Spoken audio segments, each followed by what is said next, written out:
Hello दोस्तों, आप लोग का स्वागत है दिलसाद सर ऑफिशियल में।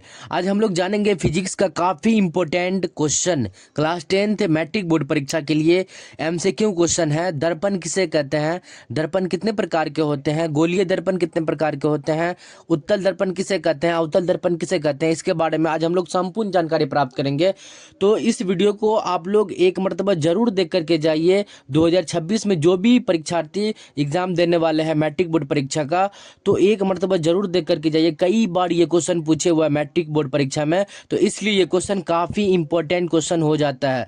तो पहला क्वेश्चन आता है कि दर्पण किसे कहते हैं। तो सबसे पहले हम लोग जानेंगे दर्पण यानी मिरर किसे कहते हैं। तो दर्पण देखिए, दर्पण एक ही चमकदार और समतल या घुमावदार सतह होती है जो प्रकाश को परावर्तित करती है, जिसमें किसी वस्तु की प्रतिबिंब दिखाई देती है।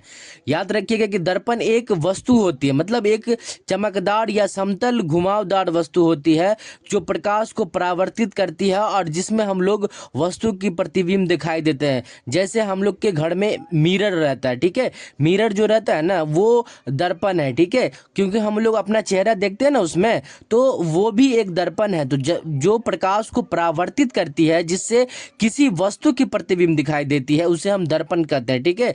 याद रखिएगा, काफी इंपॉर्टेंट क्वेश्चन है। दर्पण किसे कहते हैं, दर्पण कितने प्रकार के होते हैं, आइए हम लोग जानते हैं दर्पण कितने प्रकार के होते हैं।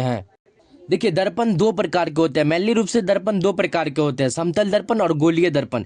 देखिए, गोलीय दर्पण का भी दो प्रकार होता है, उत्तल और अवतल दर्पण। तो सबसे पहले हम लोग समतल दर्पण जानेंगे। समतल का मतलब है जो सीधा हो, उसको हम समतल दर्पण बोलेंगे। यह दर्पण एक सपाट और सीधी सतह वाली होता है। यानी कि ये जो समतल दर्पण आप देख रहे हैं, ये क्या है कि ये सीधा हो, जो सीधा दर्पण हो या सपाट हो, उसको हम समतल दर्पण बोलेंगे। यह वस्तु की समान आकार और सीधी प्रतिबिंब बनाती है। यानी कि जैसे हम लोग घर में जो यूज करते हैं, जो भी मिरर यूज करते हैं, आईना जिसको बोलते हैं अपने भाषा में, ठेठिया भाषा में, वो भी एक दर्पण है। तो वो कौन सा दर्पण है, तो समतल दर्पण। क्योंकि हमारा चेहरा जैसा है वैसा ही दिखाता है, तो वैसे दर्पण को हम लोग समतल दर्पण बोलेंगे, ठीक है। यह दर्पण एक सपाट और सीधी सतह वाली होती है। यह वस्तु की समान आकार की ओर सीधी प्रतिबिंब बनाता है, ठीक है। जैसे घर में जो हमारे घर में जो मिरर लगा रहता है, जो भी दर्पण लगा रहता है, वो बाथरूम में भी लगा रहता है, नाई के दुकान में भी लगा रहता है, ठीक है। तो नाई के दुकान में भी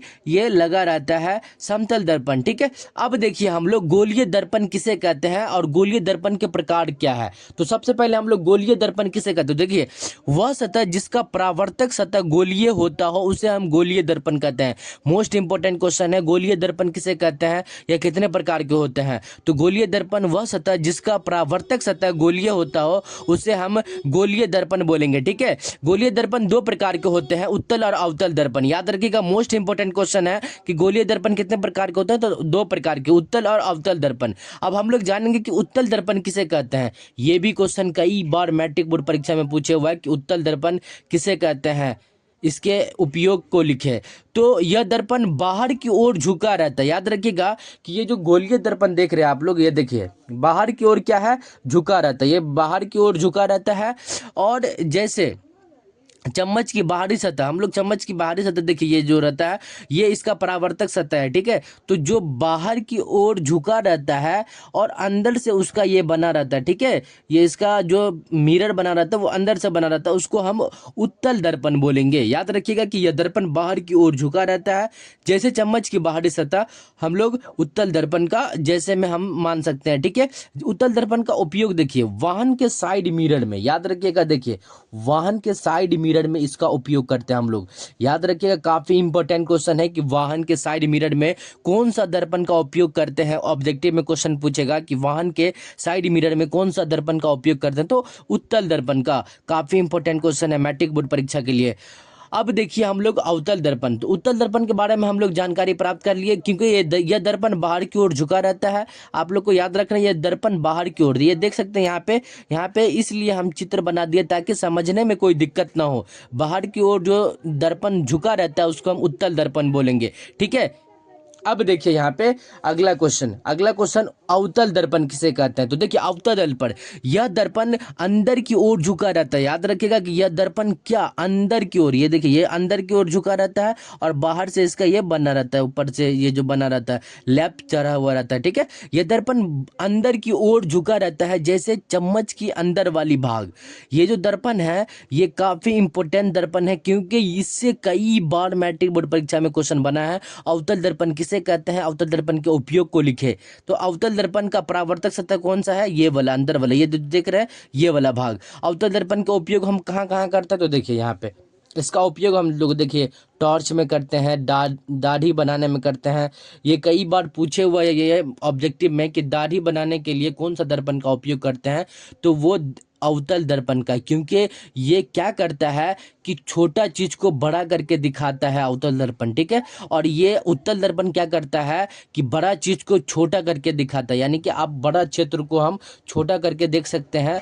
कई बार देखते हैं कि ये वाहन के साइड मिरर में लगा रहता है कि छोटा मतलब वो बहुत बड़ा क्षेत्र को छोटा मिरर में दिखा दिया जाता है। तो इसलिए उत्तल दर्पण का उपयोग हम लोग वाहन के मिरर के रूप में करते हैं। उसके बाद अवतल दर्पण का उपयोग दाढ़ी बनाने में जो बड़ा चीज को छोटा कर करके दिखाता है, यानी कि जूम करके जैसे हम देखते हैं ना, तो इसी तरह को उत्तल अवतल दर्पण बोलेंगे, ठीक है। तो समझ में आ गया। हम लोग जाने कि दर्पण किसे कहते हैं। पहला क्वेश्चन हम लोग जाने दर्पण किसे कहते हैं। दर्पण के प्रकार कितने हैं, तो समतल और गोलीय। गोलीय दर्पण दो प्रकार के होते हैं, उत्तल और अवतल, ठीक है। तो इस तरह हम लोग फिजिक्स का काफ़ी इंपॉर्टेंट क्वेश्चन के बारे में जानकारी प्राप्त की है। अगर आप लोग को ये वीडियो अगर अच्छा लगा हो तो लाइक जरूर कीजिएगा और एक प्यारा सा कमेंट जरूर कर लीजिएगा। और अगर चैनल पे नए हो तो चैनल को जरूर सब्सक्राइब कर लीजिएगा। मिलते हैं नेक्स्ट वीडियो, तब तक के लिए जय हिंद जय भारत।